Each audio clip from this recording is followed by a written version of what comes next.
ఆధునిక మానవ జీవితంలో యోగా భాగం కావాలని ఆకాంక్షించారు ఏపీ సీఎం చంద్రబాబు. 15 ఏళ్ల పైన వయసున్న విద్యార్థులు యోగా చేయాలని సీఎం సూచించారు. యోగాంధ్రపై అమరావతిలో చంద్రబాబు ప్రెస్ కాన్ఫరెన్స్ లో మాట్లాడుతూ భవిష్యత్తులో ఆన్లైన్, ఆఫ్లైన్ లో ట్రైనింగ్ కోర్సులు నిర్వహిస్తామని తెలిపారు. ఈ నెల 21న రాష్ట్ర వ్యాప్తంగా 1,30,000 ప్రాంతాల్లో యోగా కార్యక్రమాలు జరుగుతాయని వెల్లడించారు. ఆయన విశాఖలో జరిగే ఇంటర్నేషనల్ యోగా డే వేడుకలకు ప్రధాని మోదీ హాజరవుతారని తెలిపారు చంద్రబాబు. ఈరోజు 11వ ఇంటర్నేషనల్ యోగా డే మనం చేసుకుంటున్నాం. 10 సంవత్సరాలు పూర్తి చేసుకొని 11th యోగా ఇంటర్నేషనల్ డేని మనం సెలబ్రేట్ చేస్తున్నాం.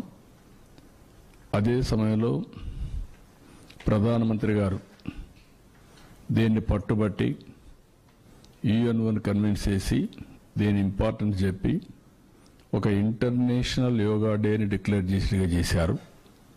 దీనివల్ల ప్రపంచం అంతా కూడా ఆ రోజున యోగా డే చేసుకుంటున్నాం. That is the biggest achievement.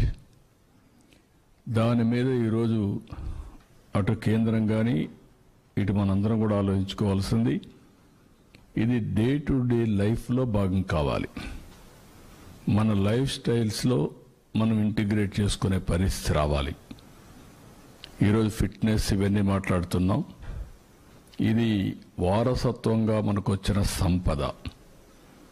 ఈ వారసత్వంగా వచ్చినటువంటి ఈ యోగాని మన జీవన ప్రమాణాల్లో కానీ మన జీవితంలో భాగంగా చేసుకుంటే చాలా వరకు హెల్త్ ఇంప్రూవ్ అవుతుంది. ప్రివెంటివ్ హెల్త్కి ఇది మెయిన్. కేసీఆర్ వాసాల మరి ప్రజలను